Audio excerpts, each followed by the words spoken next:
Hello dear students, now this is the third lecture of electrostatics. The topic is continuous charge distribution. As you know that the charge can exist only an integral multiple of the basic charge which we have studied earlier, which is equals to NE. This is valid for discrete level, that means for macroscopic level. There are basically two type of levels. One is micro level, smaller levels, and the one is macro level.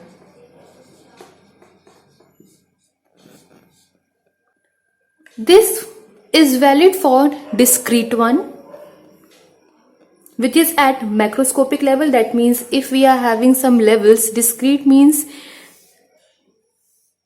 at some distances, suppose 1, 2, 3, 4, 5. This is a larger view.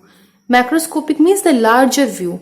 But in microscopic case, as we go deeper, as we go inside the distributions, it is very difficult to understand these discreteness.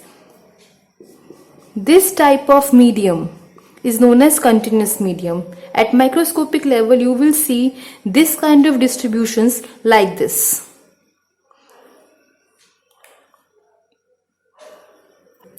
So, for this case, for microscopic case, we need some distributions. We need some charge distributions. For this, we are using three type of distribution: linear, surface, and volume distribution. At microscopic level, charge distribution is discontinuous. First is linear charge density.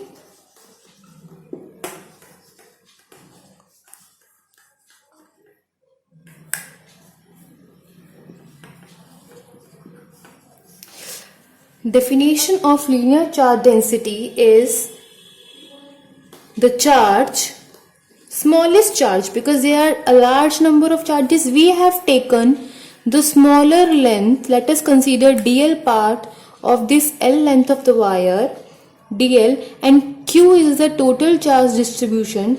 So let us suppose there is a small charge in this particular element, that is dq. So according to linear charge density, density means dq by dl. The symbol for linear charge density is lambda. Density means something related to volume, length, or area in the denominator, and the density whose we are going to find out, like this is the charge density, then charge is going to be in the numerator. So from here, dq can be written as lambda times dl. So now our force formula get modified into k small df. If we are taking a small element and if we are taking a small charge dq, then automatically force has to be a smaller one. Then df is equals to k q1, q2,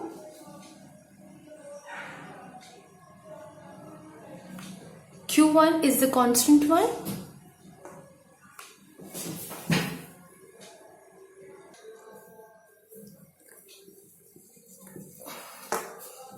a charge dq divided by r square, and this is the small element part, so you need to apply integration to get the total value.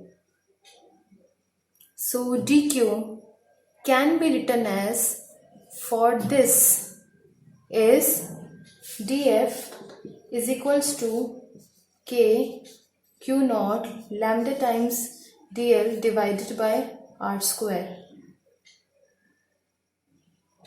This is a small charge. You can also write it as dq, whatever you want to write. You can here write d capital Q also, that is totally your choice, whatever you are letting here. So after this step, what is going to do? Integration of df is equals to k is a constant, take it out from the integration, r square is a constant because it is a particular distance. Q naught is also a constant charge. Lambda is also a constant because lambda is a linear charge density constant. The integration is only going to apply on dl part. So this is the basic formula for linear charge density.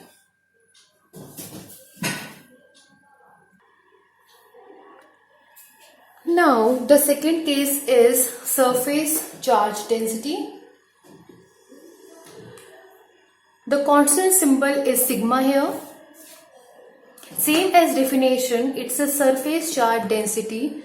Charge density is there, charge has to be in the numerator, and surface charge density in denominator, it should be linear, length, area or volume. So ds for the surface. This is the scenario. S, capital S is this whole sheet and ds is the small element. Now dq is equals to sigma ds. We can put dq as sigma ds now. So our formula df is equals to k q naught dq divided by r square. So df is equals to k is a constant again, q naught is a constant, r square is a constant. dq is sigma ds, sigma is a constant, integration is performed only on ds part. And similarly for volume charge density.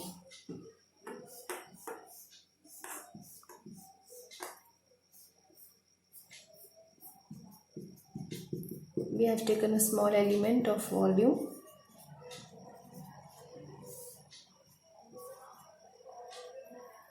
So in the similarly manner, we can write it as df is equals to k q naught rho by r square integration of dv. Surface is sigma and for the volume, the term used is rho, constant term. Having the value rho is equals to dq by dv. The next topic is electric field. Electric field at any point is the strength of electric field at that point.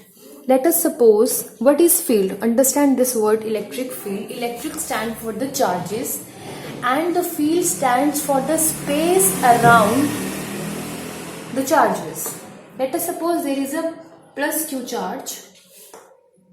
And if I am going to bring a charge from here to here, obviously there is some distance where this charge starts experiencing some force due to the effect of this charge. What is that effect? There should be some range.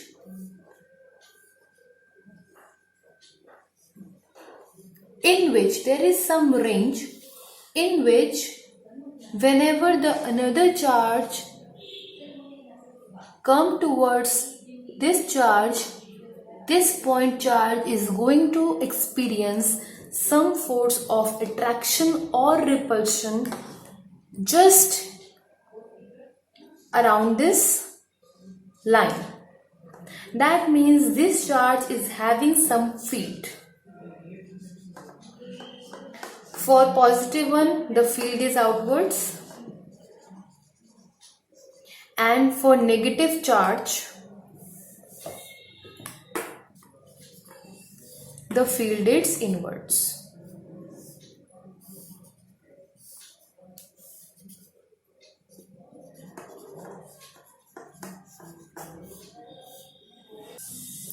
The formula for electric field strength is force experienced by the charge another charge.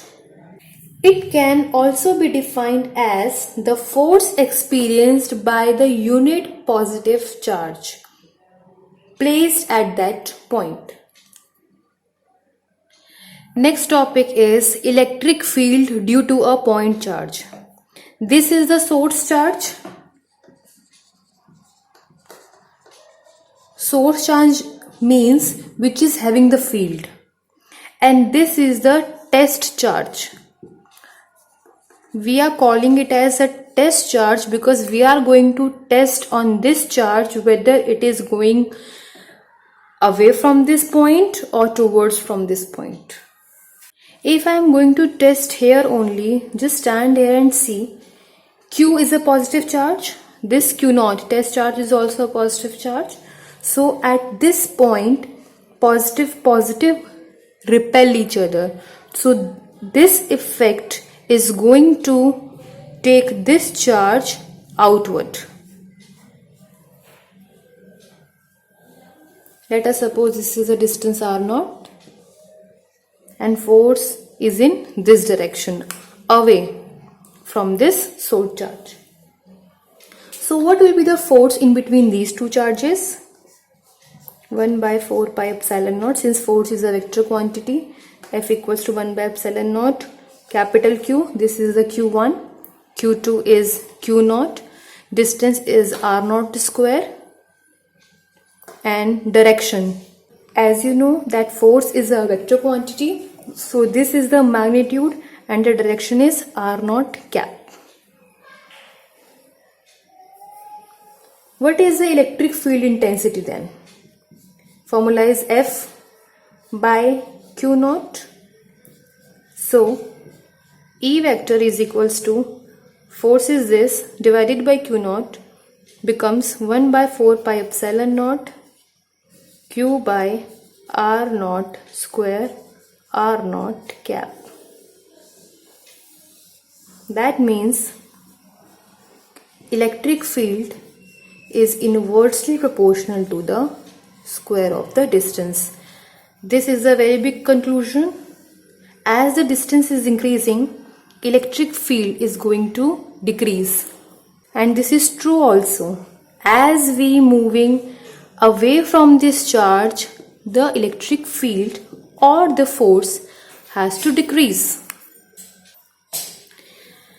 Electric field lines is the next topic.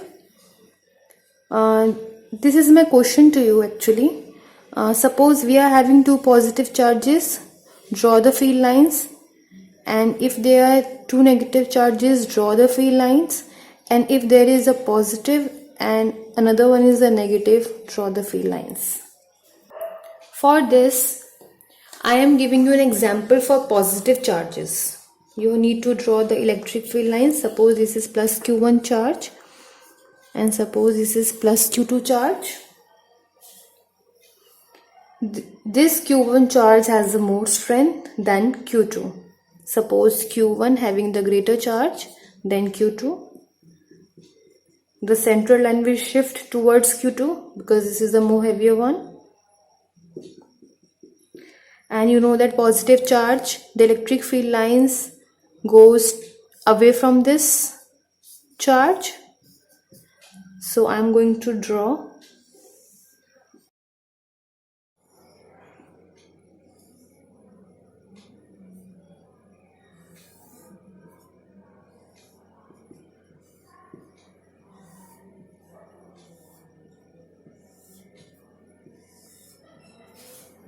And here it is like this.